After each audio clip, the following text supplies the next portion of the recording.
कुछ कठीण होगी, तो माझा मेंढपाळ आहे, मला कसलीच कठीण नाही होणार, कसलीच कमी नाही होणार. मग कमी फक्त आपल्याला किचन मध्ये असणाऱ्या सामानांची असते की बँक बॅलन्सची असते. कमी म्हणजे त्याच्यात प्रत्येक गोष्टी येतात, त्याच्यामध्ये आजार सुद्धा येऊ शकतात, आरोग्य येऊ शकते, आपल्या जीवनाची वाटचाल येऊ शकते की आपण कुठल्या रीतीने चाललं पाहिजे, कसं चाललं पाहिजे, कसं परमेश्वराचं भय मानलं पाहिजे आणि कसं परमेश्वराचा पाठलाग केला पाहिजे. हालेलुया. तो जर आपला मेंढपाळ आहे तर आपल्याला काळजी करायची गरज आहे का? परमेश्वराचे वचन सांगते की वो मुझे सुंदर झरने के पास जहाँ शीतल जल बहता है, हालेलुया, वहाँ वो मुझे लेके चलता है. हालेलुया. मी एकदा तुम्हाला सांगितलं होतं की समुद्र किती मोठा असतो ना. आपण बीचवर जातो फिरायला, आपल्या जवळ इथे आमचा बीच आहे ना, परत जून चौपाटी वगैरे. पण जेव्हा आपण तिथं फिरायला जातो तर आपल्याला जेव्हा तहान लागते आपण ते समुद्राचं पाणी पितो का? नाही पेत. तो खूप मोठा आहे ना, कारण त्याचं पाणी खारट आहे. हालेलुया. त्याचं पाणी पिण्यासाठी बरोबर नाही.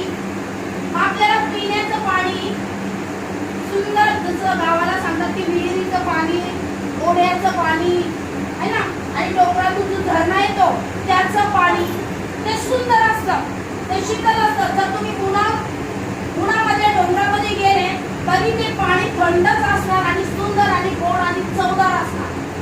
हालेलुया. त्या पाण्याला कुणी शुद्ध केलं? आपल्या परमेश्वराने. देव म्हणतो जर देवाला तुम्ही पहिलं स्थान दिलं, देवावर विश्वास ठेवला, देवाच्या मंदिरामध्ये आले आणि देवाच्या आज्ञाच्या आहेत त्या पाळायला सुरुवात केले, तर देव म्हणतो की त्या सुंदर झरण्याजवळ मी तुम्हाला नेईन. हालेलुया. आणि परमेश्वरचं एक वचन सुंदर आहे, 5वं वचन आपण घेऊया कि तू मेरे सताने वाले के सामने मेरे लिए मेज बिछाता है. हालेलुया. और मेरा कटोरा ऊपर बढ़ रहा है. माझे आशीर्वाद भरून व्हायला लागलेला आहे. भले लोक मला बोलत असतील की ही चर्च मध्ये जाते, हिच्या जीवनामध्ये काही फरक नाही, तरी पण त्यांच्या समोर आपला परमेश्वर आपल्या जीवनामध्ये मोठे आशीर्वाद बोलत आहे. हालेलुया.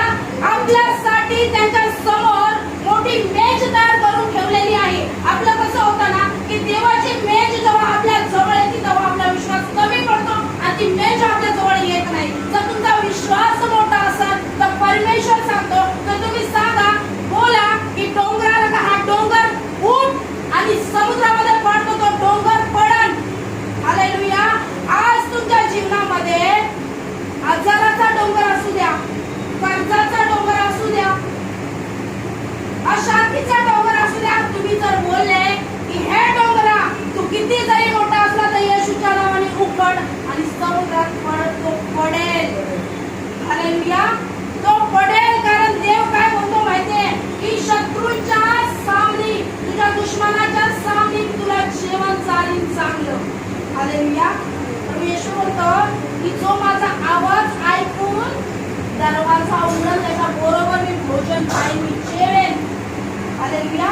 कुठला दरवाजा आज परमेश्वर ठोकत आहे? हालेलुया. काय तुमच्या घराचा दरवाजा ठोकत आहे? काय तुमच्या बंगल्याचा दरवाजा ठोकत आहे? काय तुमच्या फ्लॅटचा दरवाजा ठोकत आहे? तुमच्या हृदयाचा दरवाजा ठोकत आहे. हालेलुया. आणि क्षणोक्षणीला तो बोलत आहे की बेटा माझ्या जवळ ये, मी तुझ्या जवळ येईन. जर परमेश्वराजवळ आपण जातो तर परमेश्वर आपल्याला सगळ्या सत्य गोष्टी सांगतो आणि त्या अडचणीतून काढायला तो मोठा परमेश्वर आहे. हालेलुया. कारण कसं बायबलमध्ये वचनमध्ये सांगितलेलं आहे. आपण काढूया पहिला राजा काढूया की परमेश्वर बघा दुश्मनांसमोर आपल्याला कसं आशीर्वादित करतो. हालेलुया. लोक आपल्या विरोधात उठतील, आपल्या घरातले आपल्या विरोधात उठतील, पण त्यांच्या समोर सुद्धा प्रभू आपल्याला कसा आशीर्वाद करतो ते आपण पाहूया. पहिला राजा 17वा अध्याय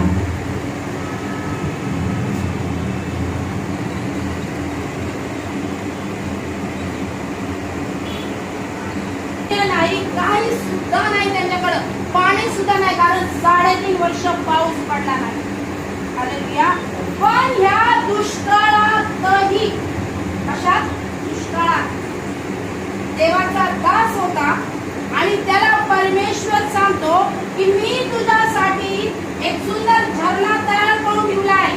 लोकांचं मला माहिती नाही, लोकांच्या जीवनातलं मला माहिती नाही, पण तू माझ्यावर विश्वास ठेवला, तू माझ्यावर भरोसा ठेवतोस, म्हणून मी तुझ्यासाठी एक मेज तयार केलेली आहे. हालेलुया. आणि ती मेज अशी आहे की कावळा तुला भाकरी दे. हालेलुया. सगळ्या पक्ष्यांपेक्षा कावळा लालची, स्वार्थी आणि चापटर. हालेलुया. कावळ्याची एक हे आहे, तो दुसऱ्याचा अन्न खेचायमध्ये नंबर 1 असतो. हालेलुया. जेव्हा हा कावळा त्या दासासाठी जेवण चोचीमध्ये घेऊन जात असताना कितीतरी कावळे त्याला टोचत असतील, अरे काय स्वाद मस्त आहे, कशाला घेऊन देतो, काटून बघ, खाऊन बघ, एक तुकडा खा, थोडंसं खा, किती त्याला रोकटोक करत असेल, पण त्याने त्या तुकड्याला शिवलं सुद्धा नाही आणि तो रोज त्या परमेश्वरच्या दासाला ते अन्न पुरत होता. हालेलुया. परमेश्वराचं वचन सांगते का वो दुश्मनों के सामने हमारे लिए मेज बिछाता है. कभी कभी दुश्मन का इस्तेमाल करता है हमें परमेश्वर के साथ सामने खड़ा करने के लिए, हमें धक्का मारने के लिए. कभी कभी हमारे विरोधी लोगों का उपयोग करता है. जब विरोधी लोग हमारी निंदा करते हैं तो हम और करीब आते हैं परमेश्वर के नजदीक और प्रार्थना करते और वचन पढ़ना शुरू करते और बाइबल पढ़ के और वचन की घोषणा करते और आराधना करते. यानी दुश्मन भी हमें खुश करता है परमेश्वर के ओर. हालेलुया. हालेलुया. इसीलिए परमेश्वर का वचन कहता है कि वो हमारे लिए मेज बिछाता है. हालेलुया. और उसके मेज में बोलता है मेरे साथ में तुम खाना खाओगे. हालेलुया. आज हमें मेज ही मिलने वाली है परमेश्वर. हालेलुया. क्योंकि वो अगर कौवों को आज्ञा दे सकता है तो हमारे लिए लोगों को आज्ञा नहीं देगा क्या? स्वर्गदूतों को आज्ञा नहीं देगा? जा इनको छू लीजिए, इनको उठा, इनकी प्रार्थना को उठा और मेरे पास आ और मैं इनको छंगा ही दूंगा. हालेलुया. Praise the Lord. क्योंकि परमेश्वर जिंदा खुदा है, वो सामर्थ्य है, उसका अनुभव आप लीजिए. खुदा के पास आने के लिए आपको कुछ चाहिए नहीं है. हालेलुया.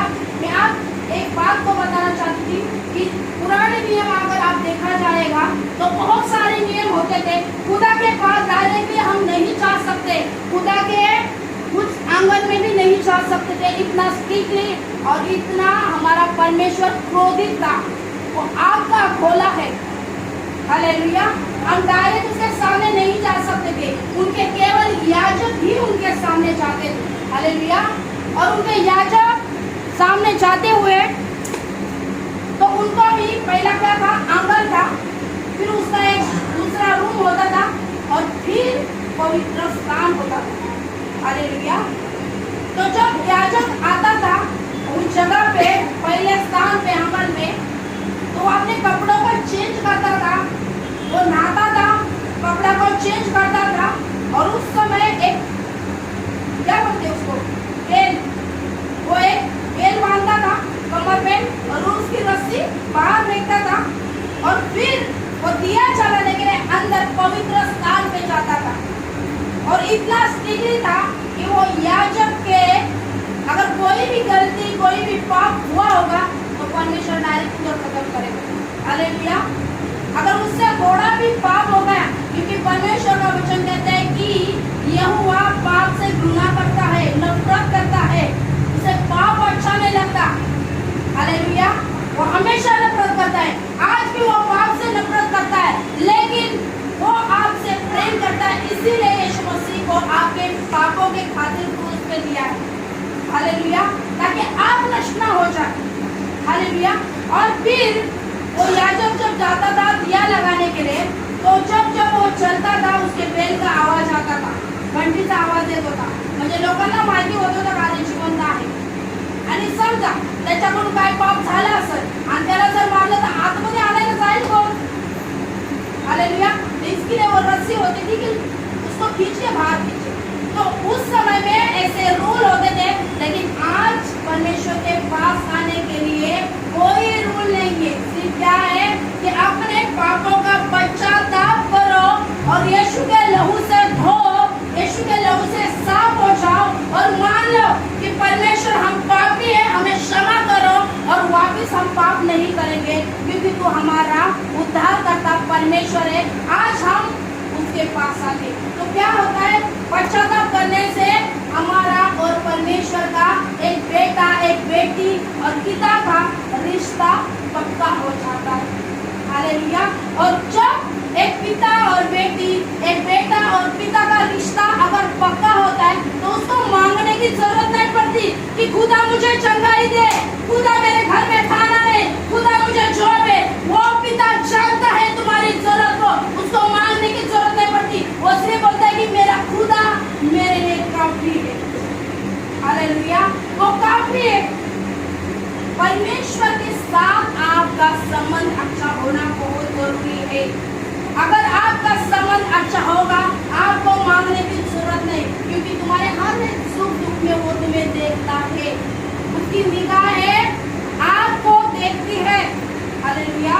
भजन संहिता 121 में लिखा है, 121 अध्याय में लिखा है कि हमारा परमेश्वर कभी सोता नहीं, वो कभी एक झपकी भी नहीं मारता है, वो हमेशा जागा रहता है और उसकी निगाहें हमेशा उनके बच्चों के ऊपर टिकी रहती है। और वो कहता है कि कब मेरा बच्चा मेरे पास आएगा, कब पश्चाताप करेगा और कब मेरे चरणों में बैठेगा और कब मुझसे बातें करेगा, क्योंकि परमेश्वर को आपकी धन की जरूरत नहीं, आपके दौलत की जरूरत नहीं, आपकी सिर्फ जरूरत है परमेश्वर को कि आप उसके साथ में एक सुंदर नाता, एक सुंदर रिश्ता तैयार करें और उसके चरणों में बैठे और उससे बातें करें।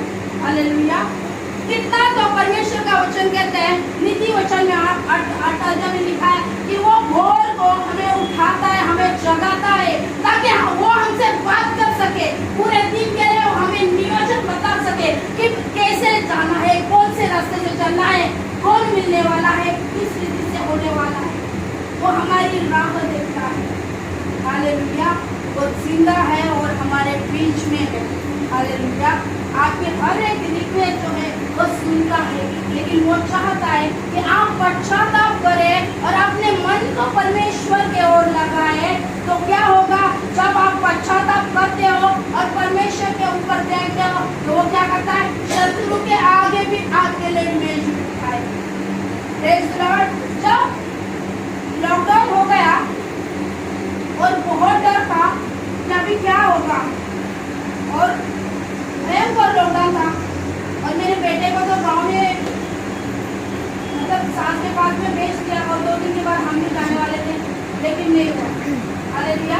तो हमारे पास बहुत सारी गाड़ियाँ है, मेरे जेठ जी के पास में बहुत सारी कार है, मतलब बहुत सारी, उनके पास 6-7 तो होगी अभी भी। तो हमने कॉल किया कि जो पेट्रोल का खर्चा आएगा वो हम देंगे, लेकिन दे नहीं पाए। उल्टा मेरी जेठानी मुझसे बोलती है कि तुम मर गए तो तुम्हारे बोले हम कैसे लाए। हालेलुया। फिर भी हम रोए बहुत कि अपने लोग ऐसे होते, परमेश्वर ने उनके सामने हमारे लिए मेज बिठाया, और जो इतने सालों से नहीं हुआ वो परमेश्वर ने ये लॉकडाउन में 2 साल में हमारे जीवन में अद्भुत आशीषें किया और प्रभु ने बहुत तारीफ से हमें चलाया, ब्लेस किया, और आज खुदा की हम सेवकाई करते हैं। खुदा आपके शत्रु के सामने आपको खड़ा करेगा। हालेलुया।